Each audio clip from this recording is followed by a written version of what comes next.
Welcome back. You're watching Big Deal, and we are discussing the new changes that could come in the Competition Commission Act and how it's going to really be a big game changer for the deal making in the country.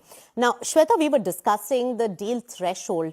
But on the other hand, the control aspect, which is defined in different ways by the different regulators, has a very, very meaningful role to play when it comes to the clearances and approvals by various regulators. In CCI's new definition or an updated definition under the amendments, material influence has been added to the control aspect. How do you read into it, and what are the aspects now to be watched out for? Okay, so I think this is, I think, perhaps one of the most significant changes as far as codification is concerned. Whilst the CCI's practice has been to look at control in the broadest sense, so they look at it as a sliding scale all the way from de jure control, where you have more than 50% of the board or more than 50% of the shareholding, to de facto control, where you perhaps have less than 50% of shareholding, but there are other circumstances, for example, agreements or financings or, the presence of, important shareholders, which can give the de facto control. And then at the far end of that is what is called material influence. Now, what is material influence is very, very nebulous, but it is certainly lesser than the erstwhile understood threshold of decisive influence. So when the merger control regime started, decisive influence was seen as the litmus test. So where there were veto rights, which could cause a deadlock in relation to sort of strategic matters such as KMPs, business plans, entry or exit of line of businesses. But over time, that has got muddied.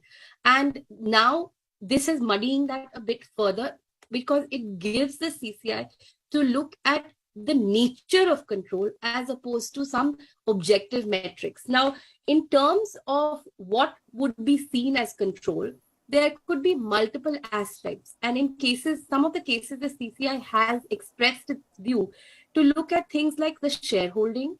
So this could also mean like the cap table or shareholder arrangements.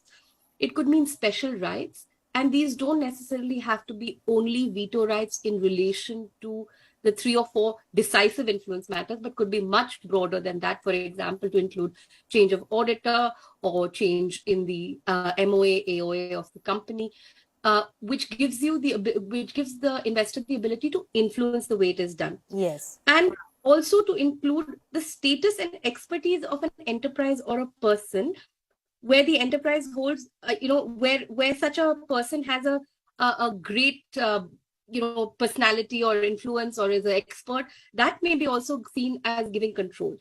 Also, there's board representation and structural or financial arrangements, which the CCI has built out. So Shweta, yes, so a lot has been left to subjectivity, and the fine print will need to be defined much better in this, because then otherwise every deal can come under the purview of this material influence by an investor. Say, for example, Gaurav, throw more light on this particular aspect. A lot of times private equity with a minority stake wants a board nomination for investor protection. Can that also come under the purview of material influence by a minority shareholder? Yeah, so if we were to go by the practice of the last 2 years, it seems like that the CCI is targeting at review of private equity deals where there is an ability to appoint a director. Now, the logic that the CCI is looking at is effectively, earlier they used to look at the ability to take strategic decisions of the target, but now they're simply looking at the ability to participate in the management and affairs of the target, right? So if you simply have the ability to participate on the board and make your thoughts presented to the board, that the CCI is viewing as having some sort of an influence that you have, that you can command on the board by sharing your thought process. Right. So the way this is heading, it seems like, what is typically considered to be an investor protection right, because you would want to see how the company is doing, whether the thousands of crores that you have invested are protected by the right So commercial here I policies. would like, Gaurav, this will need a much deeper discussion, because the board composition in itself, the law presents that no one person has more rights, and the board itself is composed in such a way that there is enough democratic decision making on the top. But very recently we have seen Yes Bank investors having a board nomination on Yes Bank, RBL Bank investors wanted for their investor protection. So this is an important point. But one final word, Gaurav, and very quickly, open market purchases, and that with CCI approval being subject to it, can be done immediately. What are the guardrails that needs to be defined here? How will it work? Very quickly. So as of today, you cannot make open market purchases before you notify the deal to the CCI, because that amounts to gun jumping. What this proposed amendment really helps is that you can make a post facto notification to the CCI.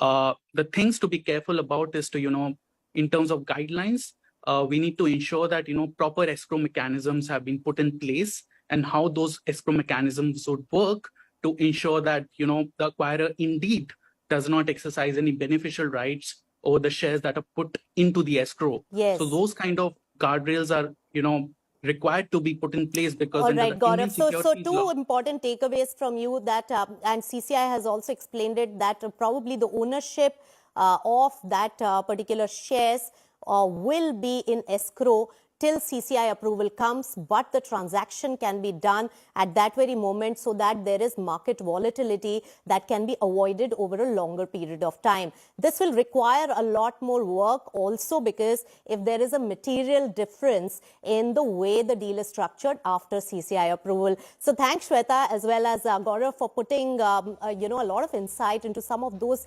game-changing amendments that are really proposed. Of course, we have to see what really comes out in the fine print, but I would always say that precedents coming in from CCI's approval process on various deals will set the ball. So much for tuning in.